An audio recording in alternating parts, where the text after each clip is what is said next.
Welcome to Law Matters, a show exploring current issues of social relevance. I'm your host, Jenifer Varzili. Today we're exploring the interesting topic of animal rights and the laws relating to this, and whether this should be changed or whether the current balance we have is adequate.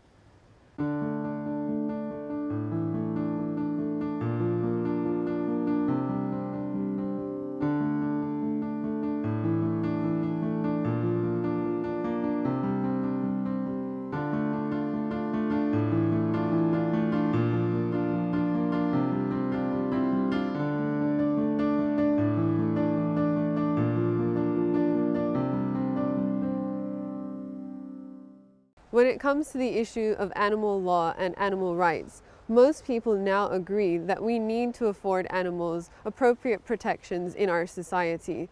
What the bigger issue becomes is that some people think that we should be focusing on the rights of ourselves as humans and not putting so much effort and so much of our time and resources into protecting animals when we still clearly have so many problems of our own, whether that be related to poverty, economics, finance, or other social issues.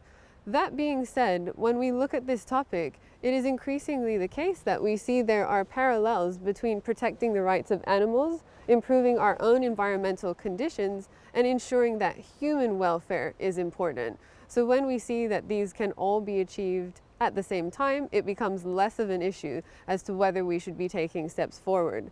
That being said, the next question I think becomes, well, what do we do? What needs to happen for farming to become safer, for endangered species to be protected in appropriate ways, and how can the law assist in doing so? And another important question becomes, are we doing enough at the national as well as international levels to afford these protections to animals? When we look at this, it is important that we have harmonized regulation, particularly when protecting endangered species, because we cannot continue to act in a disparate way. So it will be interesting to explore these issues further today. To assist us in understanding how we can balance these interests, we'll be speaking with Professor Randall Abate. Welcome, and thank you for joining us. Thank you for having me. Wonderful. So to begin with, why should our viewers be concerned with animal law or animal rights from a legal perspective? Why is this important?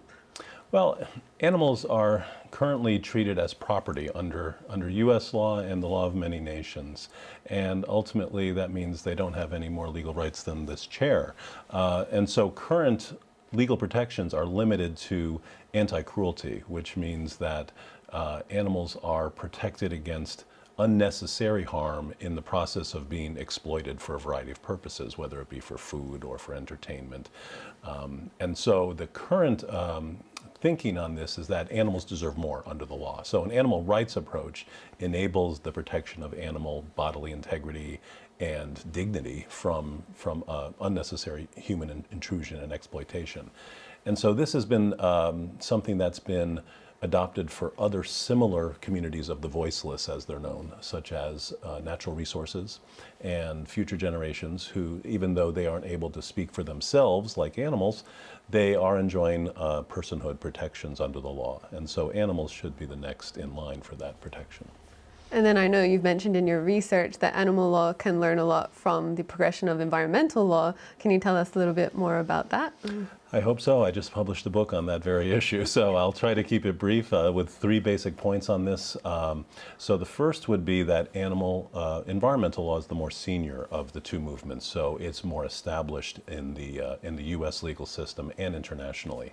So one way in which animal law can learn from environmental law's trajectory is that environmental law became very successful by linking its issues to human health concerns, and this was in the U.S. back in the 1970s, and also to help establish a federal protection framework. So initially, where animal law is now is that there are multiple state measures in place, but there's very limited federal protection for animal law in the U.S., the way there was for environmental law and has been for the past 3 decades. So that's part of the challenge facing animal law. And the third is, and this was a surprise to many, that environmental law became very successful because of the laws that demanded information access and information dissemination to the public. So it doesn't always have to be a substantive right that is going to be protected by the law. Just getting information about the issues to the public and the public's ability to access information about these problems is a very important legal gain that animal law should be pursuing. Absolutely. And then when we look, if we move on to endangered species, when we look at recent reports which have indicated that elephant numbers have declined dramatically in the last few years, and even when we look at polar bear populations and their reduction, what are we doing here, and has this been enough?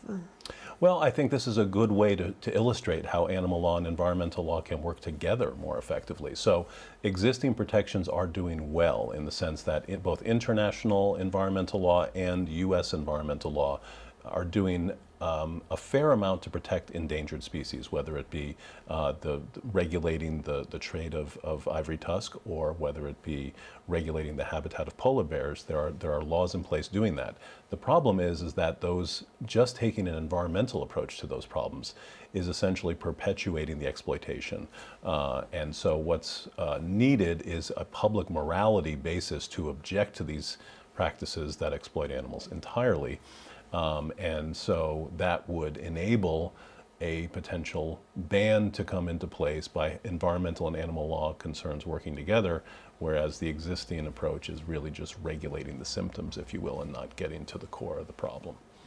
That's very interesting. And then I know you've mentioned that we must drive down demand for the profits that come from these sorts of practices and also change cultures. Can you maybe discuss a little bit more about how we can do that? And that's really something that's worked well initially for an animal law, and they need to do more with it, which is essentially an example would be shark finning. So shark finning is an environmentally destructive and grossly inhumane practice. And right now it's being regulated as an environmental harm under the International Trade in Endangered Species Treaty. But the demand reduction campaigns can be done at a very grassroots level. For instance, a famous basketball player from China, Yao Ming, was a leading advocate to reduce the consumption of shark fin soup in China, and that's essentially the root cause for why there is such a demand for shark finning to happen, which is killing so many sharks, causing ecosystem destruction, and also is just grossly inhumane for how they're killed to obtain the fins. Fascinating. I think that's a very important approach. And then moving on from that, how can we depoliticize these areas, if at all, and then really see benefits for the environment, for animals, and really human welfare? Yeah, I think there's a problem in when movements get into camps, and this is really was a surprise to me in doing my research, that environmental law and animal law really share more in common than they have to fight over, and yet they weren't aligning on issues the way they should. And so one of those issues is related to food choices and how driving down demand for animal agriculture is something where both movements can win, and both movements can address aggressively and in connection with one another. So it would be a gain for public health, it would be a gain for the environment because of the methane that's emitted from animal agriculture, and also, of course, a gain for animal welfare because there'd be fewer animals being slaughtered. Certainly. And then just quickly in the remaining time we have left, for those of our viewers who are very passionate about this issue, what can they do to get involved? Well, I'm a big fan of self-education, and these days there's so much information available. There's some fantastic animal documentaries available. So one that's very popular is Blackfish, about SeaWorld's exploitation of orcas, and then also Cowspiracy, which links animal and environmental issues. And then another point would be the animal organizations that are available to join. They have excellent campaigns that involve grassroots involvement of their members. So Animal Aid, Animal Equality, PETA in the UK would be some that would be good to get involved with. Great. Thank you so much for joining us. Thank you for having me. As people begin to realize that the protection of animals, the preservation of our environment, and the reduction of the effects of climate change are all interrelated, and hence more largely related to our welfare as human beings, we will begin to see positive changes in this area. But then at that point, the question becomes, how do we really depoliticize this issue? How do we make it a case of looking at how can we change for the better, whether it's to protect our animals, whether it's to protect the environment, without looking at the effects that this has on individual economies or individual nations. This is certainly going to be a challenge moving forward, but still the fact that we are beginning to realize that these are all interrelated issues and that the protection of our animals helps us and helps the environment, we can begin to move forward in a positive way. Thank you for joining us, and see you next time on Law Matters.